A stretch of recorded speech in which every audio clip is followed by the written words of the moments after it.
Bem, a gente sabe que alguns jogadores já saíram do Fluminense, né? A barca já zarpou, de certa forma, do tricolor das Laranjeiras. Mas tem mais gente que pode sair. Mário Bittencourt, inclusive, falou sobre isso na entrevista coletiva que concedeu na última sexta-feira. A gente vai falar sobre isso daqui neste vídeo do Raiz Tricolor. Eu sou o Gabriel Amaral, eu sou jornalista por formação e sou tricolor de coração. Você deixa o seu like aqui embaixo se você gostar desse vídeo e se inscreve aqui no canal se você gostar do canal, beleza? Então vamos embora, a gente vai falar aqui caso a caso, né, obviamente, dos jogadores que já saíram, te explicar mais ou menos rapidinho, mas focar até nos que podem sair, tá? Por quê? Isso porque Mário Bittencourt deu uma declaração na entrevista coletiva falando o seguinte, eu não vou botar o vídeo aqui né, você já viu essa coletiva toda já. Falou o seguinte, falou que podem acontecer novas saídas e isso já estava planejado internamente. A princípio, isso não gera uma nova chegada. A gente quer trabalhar e precisa trabalhar com um elenco de 30, 34 jogadores, talvez até menos. Temos a possibilidade de alguém sair por venda, que na verdade a gente já apurou aqui no Raiz Tricolor, que é Marlon, né? Não sei se tem outro, mas um deles é Marlon. A oportunidade de alguém sair por venda, o que não aconteceu com o Nino. Alguns atletas vão acabar acabar sendo emprestados em janeiro. A gente vai arcar com a parte do salário para não ter uma dívida enorme. Vão sair jogadores em janeiro, mas a princípio a gente já fecha as contratações, a não ser que seja uma grande oportunidade. Ele estava falando sobre a possibilidade de chegarem novos jogadores, né? Por isso que ele fala tanto de que não necessariamente vão sair, não necessariamente vão sair, não necessariamente vão sair e tal. Não necessariamente vão chegar. Mas ok, então de quem a gente está falando? Você viu aí pela thumb, né? De que quando a gente olha o atual time do Fluminense, o atual elenco do Fluminense, enfim, e eu vou botar aí na tela agora a imagem que eu usei aí, né, dos detalhes da barca, por exemplo.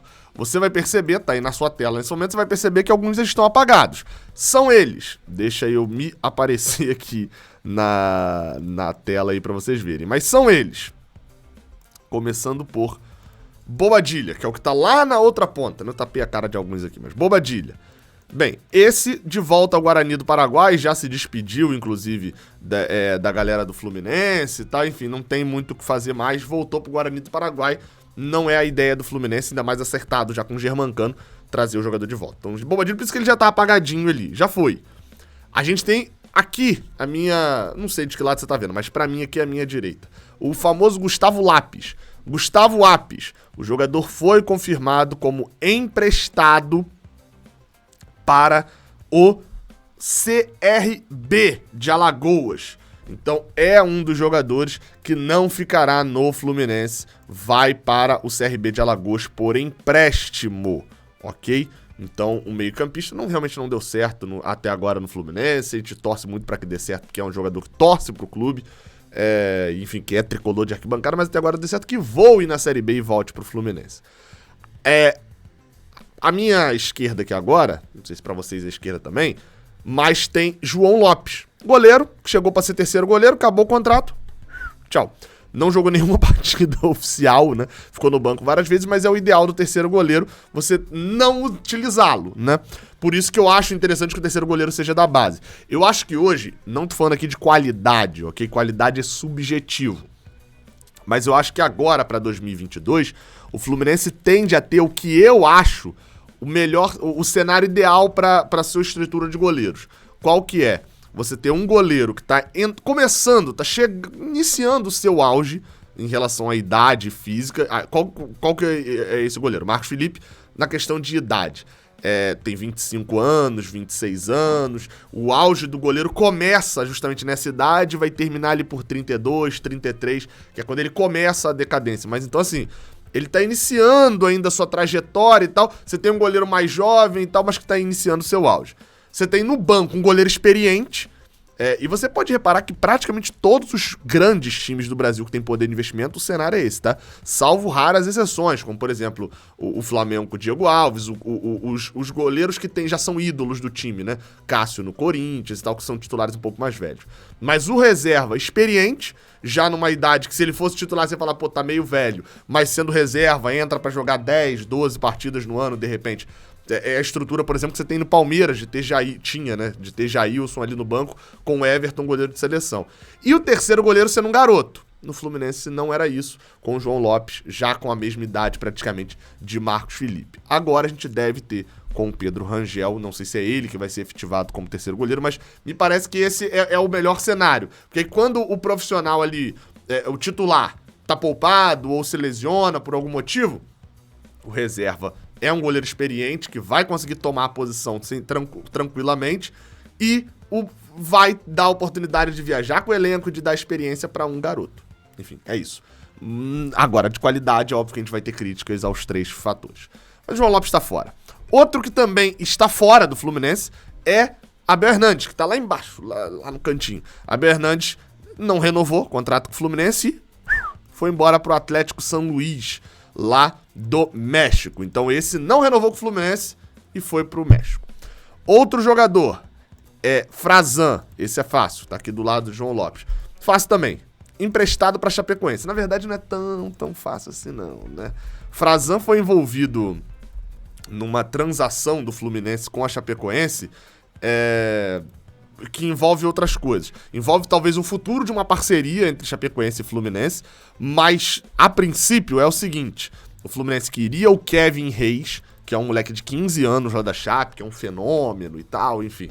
O Fluminense tava na disputa pra ter esse jogador que tem 15 anos, como falei, sub-17, com o Flamengo e Atlético Mineiro, e conseguiu. Como que o Fluminense conseguiu? Até um diretor da Chape deu detalhes no Twitter também sobre essa negociação. O Fluminense emprestou o Frazan pra lá pagando o salário. O salário de Frazan é salário de base, né? Bem baixo. Tava no CRB. Foi emprestado à Chape com o Fluminense bancando o salário.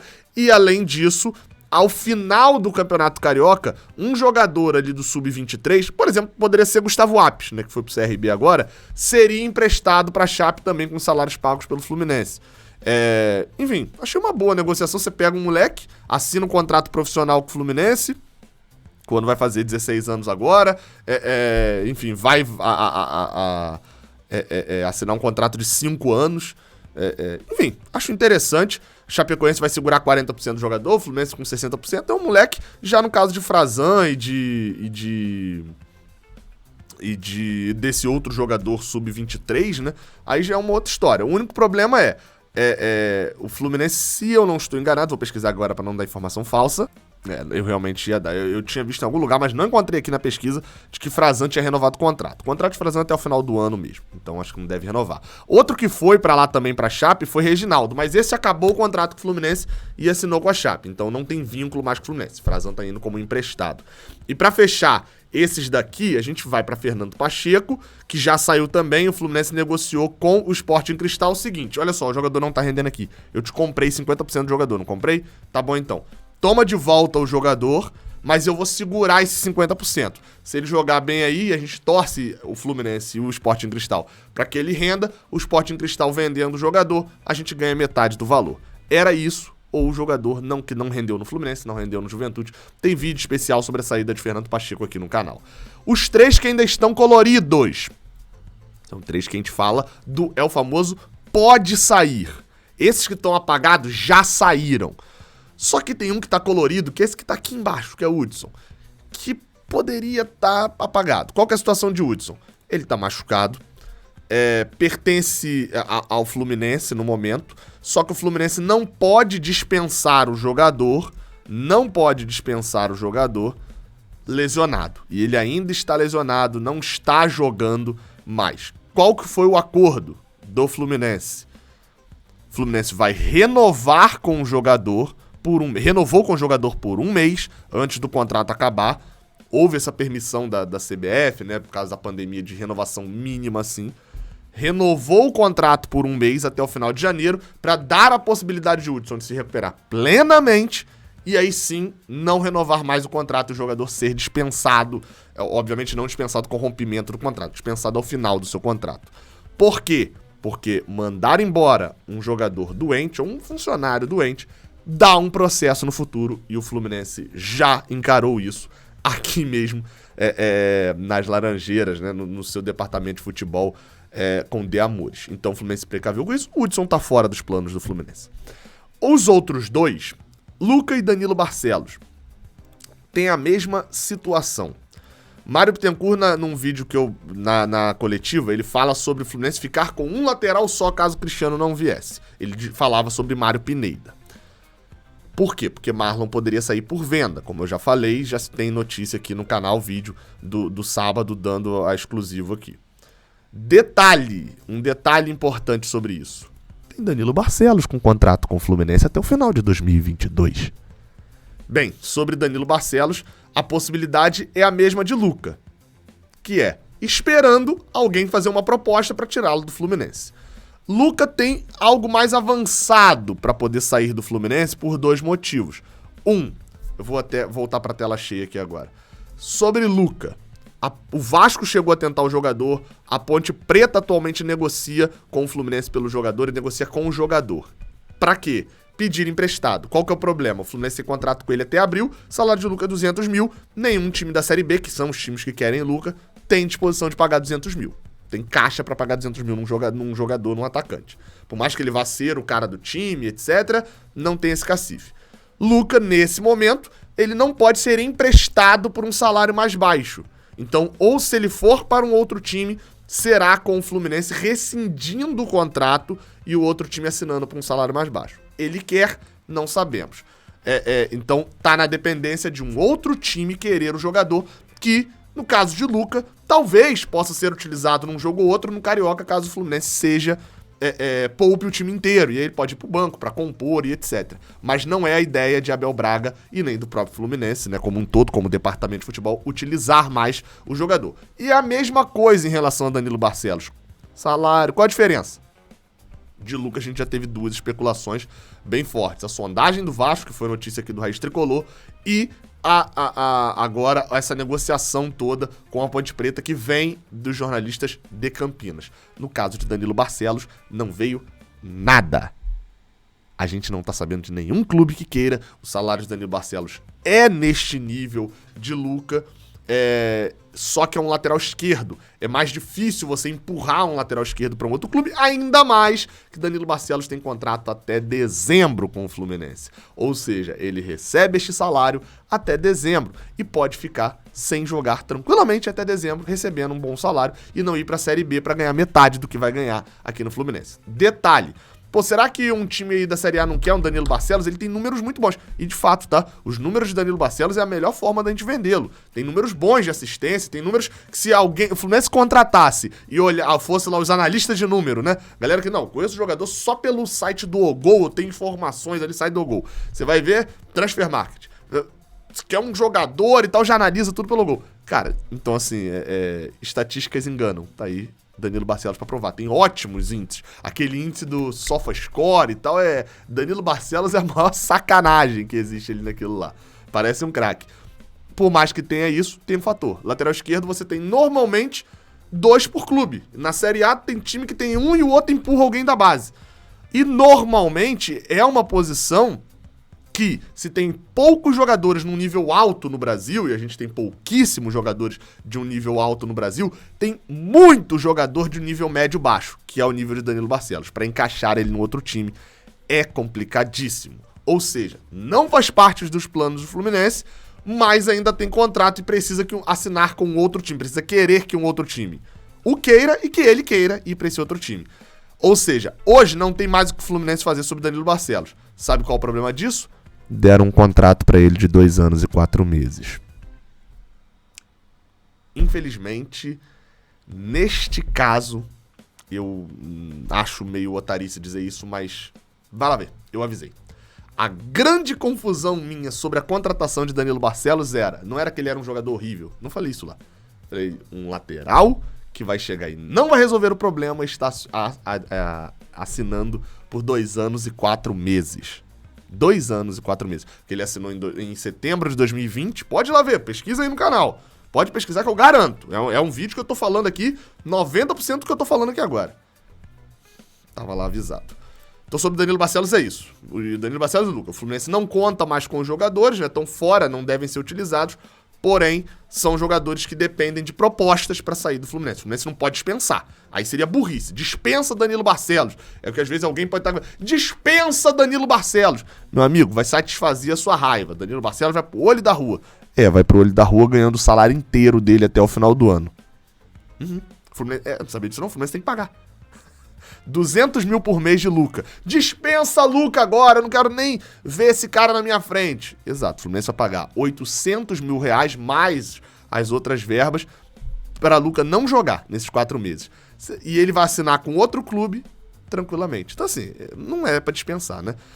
Ainda para poder falar sobre Matheus Ferraz, informação que eu dei aqui já no Raiz Tricolor também, mas trago mais uma vez, até porque vi pouca gente repercutindo sobre isso. Matheus Ferraz já teve 4 propostas. Aliás, 4 sondagens, né, que poderiam virar propostas ao Fluminense para poder sair do Fluminense só nesta janela. Teve um desses clubes, inclusive, o Juventude. Só que em uma delas, inclusive, ele ganharia mais do que ele ganha no Fluminense, mas Matheus Ferraz, que tem contrato até o final do ano, até o final de 2022, preferiu ficar no Fluminense. Enfim, ambiente... estabelecido no Rio de Janeiro, não querer se mudar, mesmo sabendo que deve ser a 5ª, 6ª opção do Fluminense. Então, no caso de Matheus Ferraz, existiu já proposta, mas é aquilo que eu falei, o jogador também precisa querer ir para o clube. Complicado. Eu tô pesquisando aqui um negócio. Eita, 3 barulhinhos, perdão. Então, Matheus Ferraz, o cenário é esse. Deve ficar até o final do ano recebendo seu salário, tranquilão e tal, sem proposta. Mas renovaram ano passado por mais 4 meses com ele, né? Sobre ainda jogadores que podem ou não sair. A gente tem 2 jogadores que eu confesso, esperava até que surgisse alguma coisa, não surgiram nada e devem ficar. São eles, Muriel e Wellington. Muriel chegou a surgir um boato de Vasco e tal, mas ao que parece não teve nada. Muriel quer jogar, quer ser titular de algum clube, mas não apareceu proposta nenhuma que o convença, que ele ache interessante. Muriel ainda tem contrato até o final do ano. Foi contratado em 2019 por 3 anos e meio. Um contrato muito grande. E para fechar, além desse, o Wellington. Esse que a gente talvez esperava muito mais do que tivesse realmente chances de sair. O Wellington deve ficar, esse eu não diria que não deve ser aproveitado como Luca e Danilo Barcelos, porque, principalmente Danilo Barcelos, só joga um na posição de Danilo Barcelos, às vezes você tem ali um time que encaixa 2, mas na verdade normalmente só joga um e o outro é reserva. E aí se Danilo Barcelos ficar como terceira opção, ele praticamente não é utilizado, né? A gente nas últimas temporadas utilizou o lateral esquerdo terceiro, porque Egídio e Danilo Barcelos foram péssimos no ano. Agora, no caso de Wellington, não é uma posição que você acaba utilizando 5, 6, 7 jogadores como titulares, às vezes, numa temporada. Então ele é capaz de a gente ver o Wellington algumas vezes indo pro banco, talvez até sendo titular num jogo ou outro ali em que o time tiver poupado, deve ser utilizado, não sairá do Fluminense. Lembrando, o Fluminense o contratou, enfim, era uma contratação que não parecia tão ridícula. Tem o raio-x aqui com opiniões dos vascaíno, de torcedor do Atlético Paranaense, de São Paulino e do Internacional, se eu não me engano, acho que do Inter acho que não tem. Mas, enfim, 3 opiniões, pelo menos aqui, falando sobre a passagem de Wellington nos clubes e tal, e não era um absurdo. O que a gente ouviu do Atlético Paranaense não era um absurdo sobre o jogador vir. Foi um absurdo ter permitido essa renovação de contrato relacionando o jogador para vários jogos. Foi um erro, mais um erro. Ou seja, os 3 erros pra mim, contrato... Luca, pra mim, eu não acho o erro o contrato dele até abril, vai acabar já, né? Foi importante em 2020, acho que alguns não aceitam, mas foi importante em 2020. Não é à toa que o Fluminense fica 9 jogos invicto com ele titular no ataque. Tem como dizer que não era importante. 2021, de fato, muito abaixo. Danilo Barcelos, um ano de contrato aí desnecessariaço total. E no caso de Wellington, não preciso nem falar, né? Só o Muriel é um dano menor. Mas alguns desses jogadores podem sair. Outros, inclusive, aí especularam. Então, Casares de poder sair. De repente, alguma possibilidade de Samuel Xavier. E claro, acho que no final das contas, o que deve acontecer, se a venda de Nino não aconteceu, vai vender um jogador. André, Calegari, Martinelli, Luiz Henrique. Talvez seja a bola da vez. Vai acabar saindo. Enfim, até a próxima. Valeu.